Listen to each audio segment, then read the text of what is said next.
네, 오늘은 생활 목회자와 또 교회 목회자의 공동 하늘뜻 표기로 진행됩니다.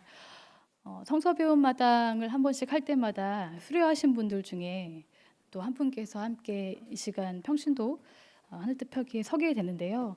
오늘 어렵게 장동원 교우님께서 많은 고민과 또 결단 끝에 이 시간 함께 하게 되었습니다. 우선 먼저 장동원 교우께서 하늘뜻 펼쳐주시겠습니다.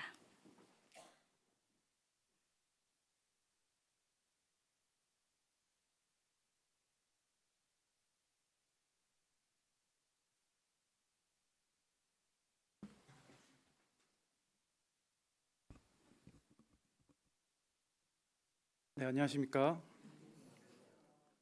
네, 먼저 제 소개를 하겠습니다. 저는 청소년부 교사이자 5월 청년 신도회 회장을 맡은 장동원이라고 합니다. 안녕하십니까?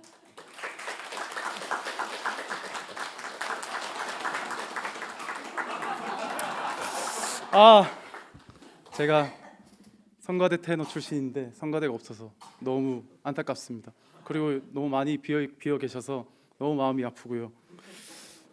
제가 이 자리에 설 수 있었던 것은 저의 용단으로서 이 자리에 김정은 위원장과 같은 용단으로 제가 이 자리에 섰습니다. 네, 감히 6년 전에는 제가 이 자리에 서서 하늘뜻 펴기를 할 것이라고는 전혀 상상 못했을 겁니다. 왜냐하면 저는 전혀 크리스찬이 아니었으니까요.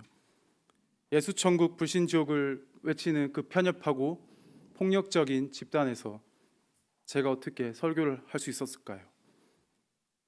참 인생은 알다가도 모르겠습니다. 지금은 제가 예수쟁이 오브 예수쟁이가 되어버렸으니까요. 우선 저에 대해서 궁금하실 분이 많으실 걸로 예상됩니다. 그런가요? 네. 그래서 제가 용단을 하고 신앙 고백을 하도록 하겠습니다. 정말 이 신앙 고백은 저에게로서는 너무 힘든 결정이었고 너무 아직도 마음의 상처가 많이 있기 때문에 용단을 했고요. 그럼 이제 시작하도록 하겠습니다. 때는 6년 전으로 가겠습니다. 2012년 8월 한국에서 마냥 3포 세대, 5포 세대를 외치며 자조하며 인생을 그냥 포기할까 생각했던 그 청년은 도피성으로 호주 워킹홀리데이를 떠납니다. 떠난 지 4개월 만에 2012년 12월 비극적인 사건이 한국에서 일어났죠. 여러분 다들 아실 겁니다. 기억하십니까? 2012년 12월 박근혜가 당선이 되었습니다. 네. 그래서 저는 그때의 절망감은 호주에서 제가 인터넷으로 봤는데 너무 절망감이 컸고요. 그래서 한국에 돌아가지 말자. 그냥 이민을 해야겠다라는 생각을 했었습니다. 그래서 이민을 하려면 일단 영어 공부를 열심히 해야 되기 때문에 저는 현지 교회를 가자. 크리스찬은 아니지만 현지 교회에 가서 호주 친구를 많이 사귀어야겠다. 그런 생각을 했고요. 교회를 다니니 따뜻한 환대, 그 평화로운 분위기, 그리고 아름다운 찬양 소리에 매료되어서 교회를 계속 다니게 되었습니다. 그리고 가장 중요한 것은 기도를 영어로 하고 설교를 영어로 하니까 잘 못 알아들으니까 큰 불편함이 없더라고요. 거부감이 원래 한국에 있으면 되게 거부감이 많지만 영어는 잘 못 알아들으니까 거부감이 없었습니다. 그래서 결국 세례도 받았습니다. 제가 욕조에 침례를 받았고요. 나사렛 교회 교단이었고요. 세례를 받았고 잘 지내는가 했지만 하지만 인생은 되게 시련의 연속이더군요. 그 타지에서 그 외로움과 공허감이 많이 밀려왔지만 그 한국인을 멀리해야 성공할 수 있다는 그런 강박이 저를 사로잡았습니다. 그래서 호주 친구를 언어 교환을 통해서 알게 되어서 룸메이트가 되었고요. 정말 절친이 되었습니다. 그러나 호주 생활 말미에 엄청난 시련이 다가왔는데 그 절친과의 다툼, 그 절친의 배신으로 인해서 강박과 증오, 혐오가 제 안에 싹 텄습니다. 정말 그 혐오감, 정말 죽여버리고 싶은 그 엄청난 혐오감이 왜 그렇게 그때선 견딜 수 없었을까요? 정말 눈물이 멈추지 않고 불안과 염려, 2시간 동안 눈물이 멈추지 않는 그런 경험을 했는데 왜 그렇게 그때는 힘들었는지 모르겠습니다. 그래서 주일 아침에 예배당에서 브라질 친구가 성경을 가져다 주면서 마태복음 6장을 보라고 했는데 마치 거기서 빛이 나는 것 같았습니다. 6장 14절, 너희가 남의 잘못을 용서해 주면 너희 주님께서도 너희를 용서해 주실 것이다. 마태복음서 5장, 너희 원수를 사랑하고 너희를 박해하는 사람을 위하여 기도하여라. 이기적인 인간 본성을 가진 사람에게 얼마나 와닿지 않는 말씀입니까? 하지만 저는 그 친구를 용서하기로 결단했고 그 순간 증오와 혐오는 눈 녹듯 사라졌습니다. 그리고 진정 자유함을 느끼게 되었습니다. 이타적인 마음은 진정 자신을 자유롭게 하고 행복하게 하는 것임을 그때 깨달았습니다. 2014년 3월 이기적인 마음을 버리고 예수님을 따라 살겠다는 저의 첫 번째 고백이자 회심이었습니다. 2014년 4월 한국 귀국 2달 전 저도 우연히 페이스북으로 민중신학의 존재를 알게 되었습니다. 정말 이건 우연적인 사건이었고요. 백창욱 목사님의 유배지에서 예수 읽기라는 책이었는데요. 저는 그 서문을 보고 너무 설레서 이 책을 꼭 구해야겠다. 그래서 거금 3만 원에 가까운 택배비를 들여서 한국에서 호주로 주문을 했습니다. 태평양 바다를 건넌 그 책은 가히 충격적이었습니다. 한 구절을 소개해드리면 예수는 평등 사회를 복구하고자 했다. 그리고 민중들을 유배지에서 해방시켰다. 그 이야기가 바로 복음서 말씀이다. 왜 전에는 아무도 그런 말씀을 알려주지 않았을까요? 저는 엄청 설렜습니다. 그래서 빨리 한국으로 가서 그 교회 목사님 만나서 열심히 공부를 해야겠다 그런 생각을 했고요. 그래서 귀국을 결정했고 귀국하자마자 백창욱 목사님을 뵈러 대구 새민족교회를 찾아갔습니다. 그곳에서 예배를 드리고 성서 공부를 했습니다. 그리고 그 이후 취업을 하였고 울산 새생명교회를 거쳐 마침내 이곳 향림교회에 오게 됐습니다. 정말 그 페이스북에 민중신학의 존재가 아니었으면 이곳에 아마 올 수 없었을 것입니다. 이 필연적일지도 모르는 수많은 우연을 통해서 제가 이곳에 오게 됐습니다. 정말 향리는 저에게 축복 같은 공간입니다. 이제 두 번째 회심 이야기를 들려드리려 합니다. 정말 말씀드리기 좀 되게 고통스러운 부분인데요. 제가 용기를 가지고 말씀드리겠습니다. 제가 올 3월 초 3년 다니던 회사를 그만두게 되었습니다. 저는 롯데마트에서 상품 기획을 하였습니다. 다들 아시다시피 갑 중에 갑, 최악의 대기업 롯데. 지금 강남 향린을 롯데건설이 집어삼켰죠. 저는 그런 롯데라는 기업에서 일을 했습니다. 아주 운이 좋게도 인격적으로 업무적으로 훌륭한 선배를 만나서 재밌게 일을 했는데요. 어디서부터 어긋났을까요? 팀장, 부문장 등 윗사람들의 부당한 요구는 하루하루 도가 지나쳐만 갔습니다. 추악한 부패 정권이 무너지고 공정거래위원장도 김상조로 바뀌었는데, 그리고 엊그제 남과 북이 하나 되어 종전선언을 외쳤는데, 그런데도 이 자본주의 권력의 절대 권력인 대기업은 전혀 바뀐 것이 없었습니다. 저는 그 어려움 속에서 그 선배에게 전적으로 의지했습니다. 너무 힘듭니다. 왜 이렇게 부당한 일을 해야 될까요? 왜 협력업체에 피와 땀을 빨아먹는 이런 부당한 일을 해야 될까요? 그 선배는 내가 다 책임질 테니 걱정하지 마라. 조금만 참아라. 그리고 그 선배는 마치 십자가를 짊어지듯이 모든 책임과 부담을 짊어지고 하늘나라로 떠나버렸습니다. 부당한 일 하는 것을 양심상 꺼려하던 저를 다독여주고 격려해주던 그 선배는 과로와 스트레스를 견디지 못하고 돌아가셨습니다. 하늘이 무너지는 기분이었습니다. 그분을 살리지 못한 죄책감이 컸습니다. 왜 내가 그분을 도와드리지 못했을까? 왜 내가 그분을 병원으로 데려가지 못했을까? 때려서라도 병원으로 데려갔어야 됐는데. 정말이지 그곳은 마음대로 아플 수 없는 곳이었습니다. 인력을 최소한으로 운영하기 때문에 자본주의 노예들은 아파도 쉴 수 없었습니다. 그곳은 아파도 병원에 못 가는 곳, 인간을 하나의 소모품으로 여기는 곳, 자본을 최고의 유일신으로 모시는 곳, 누가 하나 죽어도 눈 하나 깜짝하지 않는 곳이었습니다. 전 엄청 힘들었고 자본주의에 대한 엄청난 환멸을 느끼며 남은 생이라도 진짜 예수의 제자가 되자고 결심하고 회사를 그만두었습니다. 그리고 신학 공부를 하기로 했습니다. 진짜 예수의 제자가 되려면 어떻게 해야 될까요? 요한복음서 포도나무 비유가 저의 고민을 어느 정도는 해결해 주었습니다. 요한복음 15장 4절 8절을 보겠습니다. 가지가 포도나무에 붙어 있지 아니하면 스스로 열매를 맺을 수 없는 것과 같이 너희도 내 안에 머물러 있지 아니하면 열매를 맺을 수 없다.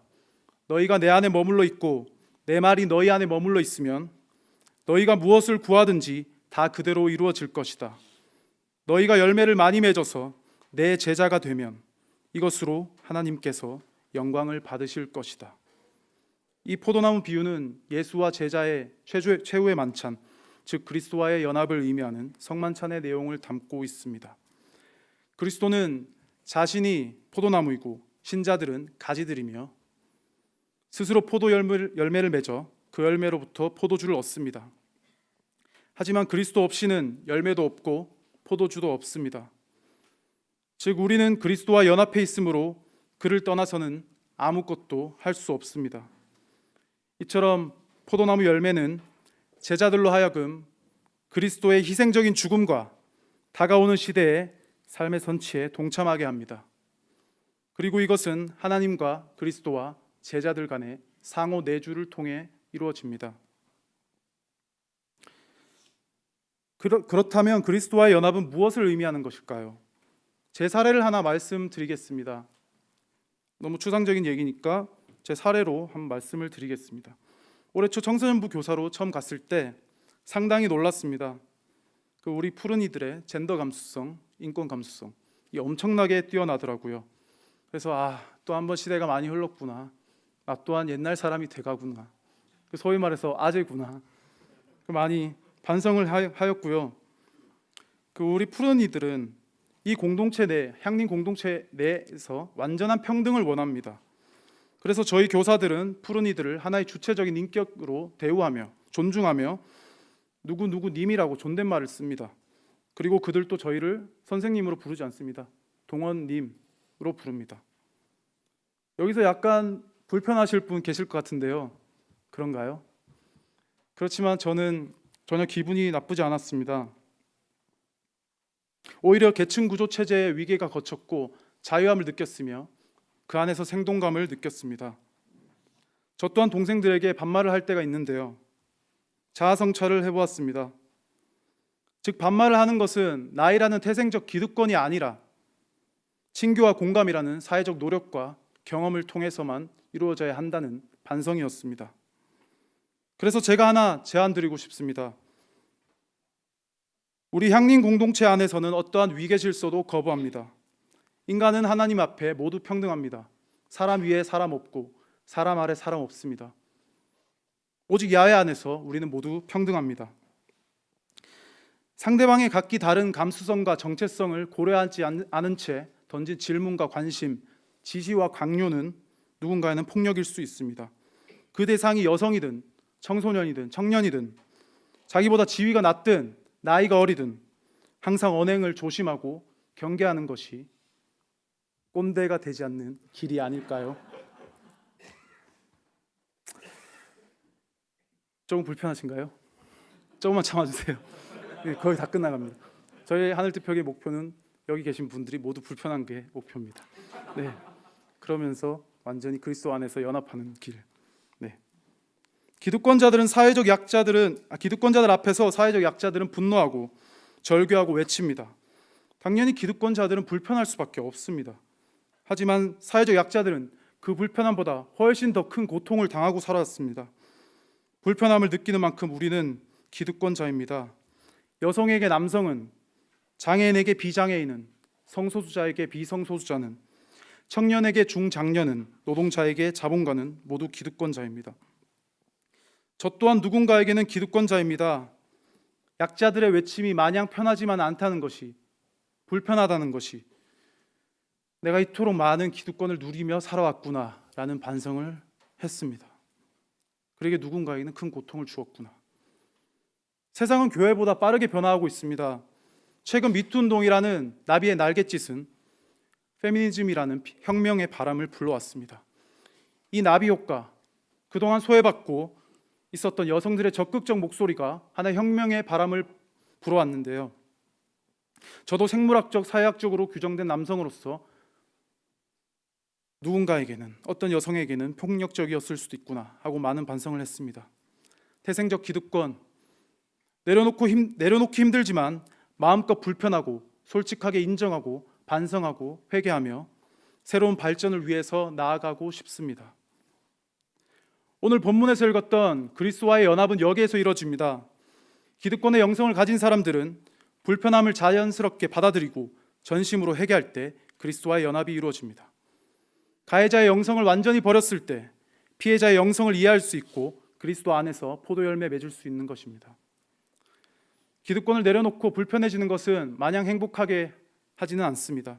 두려움과 공포를 수반합니다. 저도 있는 것을 내려놓고자 할 때 많이 두렵습니다.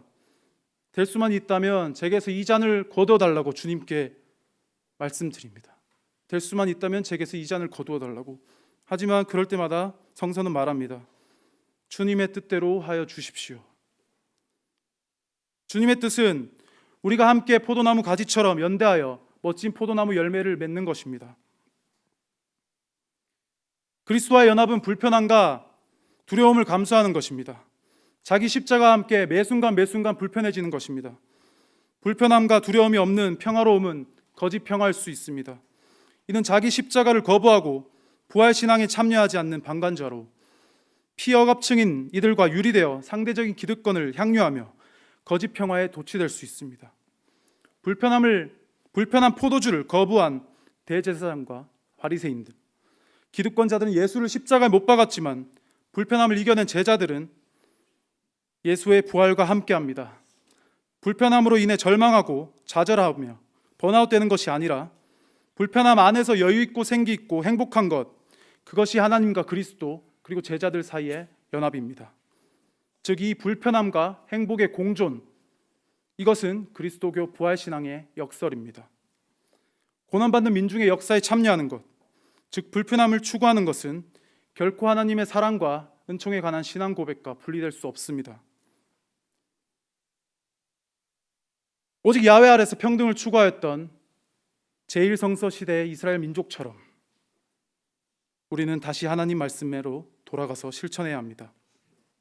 그 안에서 동력을 얻을 수 있고 새로운 세계를 향해 뻗어나갈 수 있습니다. 이것이 불편한 포도주의 역설입니다. 향림교우 여러분, 이제 저와 함께 공동체를 위해서 나위, 사회적 직분, 위치를 내려놓고 모든 기득권을 내려놓고 저와 함께 불편한 포도주를 마시겠습니까? 포도나무에 달려있다는 것은, 그래서 열매를 맺는다는 것은 십자가와 부활의 포도주를 마시며 하나님 나라를 함께 건설하는 것이리라 믿습니다. 교우 여러분, 함께 하시겠습니까? 이는 저의 간절한 바람입니다. 감사합니다.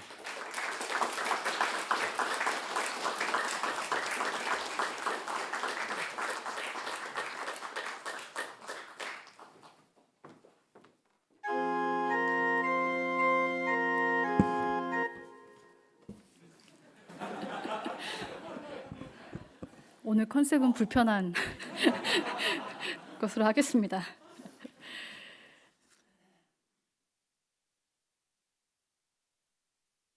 하늘뜻 펴기를 한 달 전에 준비를 하고 있었습니다. 그리고 엊그제 금요일 날 평화통일의 이 기쁨을 이 불편함과 만나는 자리가 어떨까 하는 궁금함도 있었습니다. 방금 전 하늘뜻을 펼쳐주신 장동원 교우의 있던 내용처럼 우리가 불편하지만 진정 예수의 길을 따른다는 것이 무엇인지 한번 생각해 보는 시간을 가져보았으면 합니다. 오늘 이 요한 공동체가 도대체 하고 있는 이 이야기가 무엇일까? 초기 회당 내에서 활동하던 예수를 따르는 이들이었는데 그들이 80년대쯤 유대 전쟁으로 무너진 이 유대교를 빠른 속도로 자신들의 자리를 정비하고자 하는 이 고강도 유대주의 운동에서부터 낙오자가 된 상황. 요한공동체의 모태가 되었던 이 회당 내 예수를 따르던 집단이 추방되었습니다. 회당으로부터 이 떨어진 공동체는 삶의 기반도 잃고 정착할 곳도 없어지고 한마디로 고통을 겪는 삶이었습니다. 그런데 그 아픔은 이 공동체가 새로운 공동체로 움트게 하는 전환점을 맞이했습니다. 그것은 회당으로부터 축출당한 다른 예수 공동체들과의 새로운 관계를 위한 신학의 발전을 이루게 되는 것이죠. 이 영공동체가 경계했던 것은 유대교를 모방해서 발전하려는 주류 사도계 교회들의 예전화와 제도화하려는 추세였습니다. 당시 이 주류 그리스도교 운동은 로마 제국적인 영웅주의나 유대 메시아주의를 무척이나 닮아가려고 했는데 요한공동체는 이것들을 비판하면서 권력을 갖고자 하는 그 본능으로부터 자신들을 지켜내고자 자발적 소수자가 되었습니다. 그러하기에 요한공동체는 불의한 사회의 사악함을 고발하고 억압당하는 백성을 자유롭게 하시는 예수님을 이야기합니다. 이런 이야기는 그러나 세상의 기득권자들에게는 무척이나 불편한 것이었기에 이 요한공동체는 억압당했고 해체당하는 어려움을 겪었습니다. 그런 가운데 요한복음서는 예수가 떠난 뒤 제자들이 이 세상의 증오 대상이 되어서 박해당하고 추방당하기까지 했던 그들의 경험을 반영합니다. 기존 체제로부터 추방된 이 고통스러운 현실을 견디면서 찾게 된 것을 발견하는데 바로 그것은 함께 하기였습니다. 주님이 그러하셨듯이 공동체가 서로의 양식이 되어서 함께 가는 것, 이것이 오늘 포도나무 가지 이야기 안에 스며들어 있는 이야기입니다. 오늘 요한복음서 본문은 성서구절 중에 초반에 이렇게 잘라내다라고 쓰인 아이로라는 동사를 쓰는데 만약 이 아이로라는 동사를 잘라버리다라는 뜻이 아니라 들어 올려 돌보아 주신다로 해석할 경우에는 다음과 같이 이야기를 전개할 수 있습니다. 포도나무에 붙어 있지만 열매 맺지 못한 가지는 포도나무에 붙어 있는데 열매를 맺지 못했다고 하여서 잘라버려지는 것이 아니라 햇볕을 더 잘 받을 수 있도록 들어 올려 주신다. 포도나무에 붙어 있으면서도 열매를 맺은 가지는 농부가 가지치기를 하여 더 많은 열매를 맺도록 한다. 그런데 포도나무에 붙어 있지 않은 가지는 농부도 어찌 해볼 도리가 없다는 것입니다. 양분과 수분을 나무에서 받아야 하는데 도저히 그렇게 할 수 없기 때문입니다. 그러니 포도나무 가지의 비유는 공동체가 정말 힘들고 괴로운 이 삶들을 견뎌내어야 함에도 함께 있어야 한다는 것이 얼마나 중요한 것인지를 이야기하고 있습니다. 내 안에 머물라 라는 말은 하나님의 사랑 안에 있다는 것인데 모두를 사랑할 줄 아는 힘, 특히 우리의 약한 이웃을 사랑하는 힘을 이야기합니다. 사랑은 막연하고 추상적인 거나 좋은 게 좋은 거지 하면서 그냥 덮어버리는 식의 방식이 아닙니다. 오늘 우리는 우리가 몸담고 있는 그리스도교 공동체에서 과연 어떠한 마음으로 하나님을 믿고 가고 있는가를 물어보지 않을 수 없습니다.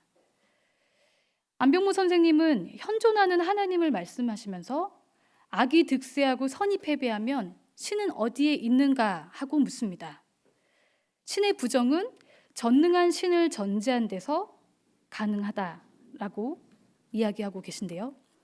그러나 그러한 전능한 신은 적어도 역사의 현장에는 있지 않다. 그런 뜻에서 현대는 무신론의 시대이다. 그런데 놀랍게도 성서는 전능의 신을 역설하지 않는다. 오히려 신의 무능함을 강조한다. 아니, 신 자신이 그의 전능을 거부한다. 이스라엘의 야훼는 그의 선민과의 계약과 약속을 서슴없이 파기한다. 분노하고 보복하고 배신한다. 사람의 창조마저 후회한다. 한마디로 부조리의 신이다. 그러나 이러한 신은 역사의 현장에서 사람과 함께 슬퍼하고 사랑하고 화내고 행동하는 더불어의 신임을 반증한다. 이는 예수의 십자가의 순환에서 그 절정을 이룬다. 사람과 더불어 순환할 줄 모르는 신을 우리는 우리의 하나님으로 받들지 않는다. 여기서 비로소 신은 현존하는 하나님으로 표상된다. 그것은 신의 자기 전능의 포기이다. 그래서 자기를 버리는 전능이라는 역설이 가능하다. 그렇지만 중요한 것은 우리와 함께하는 현존의 신에 대한 확신이다. 여기에 사람이 순환할 수 있는 용기와 보람의 근거가 있다. 이러한 신의 고백을 통해서 연결하여 묘하게도 홍창희 장로님께서 2013년 90세를 맞이하면서 내신 기념책인 마음의 고향에서 이러한 구절이 있어서 함께 담아봅니다. 문제는 너희 하나님이 어디 있느냐고 도전하고 있는 무신론자들의 부르짖음에 있는 것이 아니라 그리스도인들이 말하는 신이 자신 속에서 죽어 있다는 데 있다. 한 가지 분명한 것은 기독교의 하나님은 저 높은 보좌에 앉아 계시는 분은 아니다. 그와는 반대로 지극히 보잘것없는 자 안에서 숨어 계시는 하나님이다. 기독교의 하나님은 그의 권능을 통해서가 아니라 그의 약함과 고통을 통해서 자신을 나타낸다. 한 인간이 숨어 계시는 하나님과 만나게 되었을 때 그는 내가 이제 주님을 떠나서 어디로 가오리까? 라고 고백을 하게 된다. 그리고 그 고백이 바로 신앙이다. 교회 공동체는 제도가 아닙니다. 예수의 생명에 참여하는 사람들의 모임입니다. 예수께서 함께하는 이들을 위해 당신의 생명을 바치셨습니다. 그리고 우리는 생명을 주시는 하나님의 사랑을 증거하고 그 보여주신 행동에 기쁘게 참여하는 이들입니다. 예수님께 머문다는 것은 이것이 아닐까 생각해 봅니다. 나도 순환할 수 있는 용기, 약자들의 편이 되어서 권력과 기득권에 함께 저항할 수 있는 용기, 그러면서 세밀하게 돌보고 만나고 내 자신을 내려놓는 힘. 지난 금요일 3차 정상회담으로 사실 제가 하루 종일 가슴이 너무 뛰어서 주체할 수 없었습니다. 심지어 제 꿈에도 김정은 위원장이 나올 정도로 하루를 같이 보냈었던 것과 같은 그런 흥분이었는데요. 정상회담에서 유행어처럼 번지고 있는 한마디 아시죠? 평양냉면을 거론하면서 저 멀리서 가져왔다고 말했다가 다시 김여정 제1부부장을 향해서 멀다고 말하면 안 되겠구만 이라는 말이었습니다. 가까이 있으면서도 멀리 있는 이 이중성의 말, 그래서 분단의 아픔을 느끼게 하는 참 그 한마디 아닌가 싶은데요. 이 경계선 넘기 힘든 참 높이도 아닌데 그곳을 넘어오기까지 또 왜 이렇게 오래 걸렸나라 하는 말을 들으며 이 두 정상의 대표가 손을 맞잡고 남북을 넘나드는 장면은 이것이 꿈이 아닌가 할 정도였습니다. 분단의 가장 큰 아픔을 가진 이 작은 나라가 세계를 평화의 길로 이끌 수 있을 것이라는 그런 믿음이 생기는 자리이기도 했습니다. 아마 이것은 서로의 자리를 조금씩 더 내려놓고 결단한 결과가 아닌가 싶습니다. 오늘 우리가 함께 머문다고 하는 것은 어떤 의미를 가지는 것일까요? 다시 한번 저희들의 마음에 새겨봅니다. 약함과 고통을 통해 보여주신 주님을 따라서 나 또한 이 세상의 힘센 구조 앞에서 약한 사람들과 함께 끈을 놓지 않고 평화를 이루기를 바라는 마음. 그 길이 사실 편하지만은 않는 길임을 알면서도 그렇게 불편하게 나의 것들을 내려놓으면서 가는 그 길임을 기억하십시오. 함께 붙어 있기 위해서는 나의 것을 나눌 수도 있는 마음, 그리고 서로의 가장 그 약한 마음을 함께 보살필 수 있는 인내가 필요합니다. 그래서 사랑은 우리 각자의 기득권을 내려놓고 조심스럽게 함께 다가가며 연대할 때 비로소 그 귀한 마음의 자리가 움틀 수 있다고 믿습니다. 우리 그 마음을 생각하며 잠시 침묵으로 기도하겠습니다.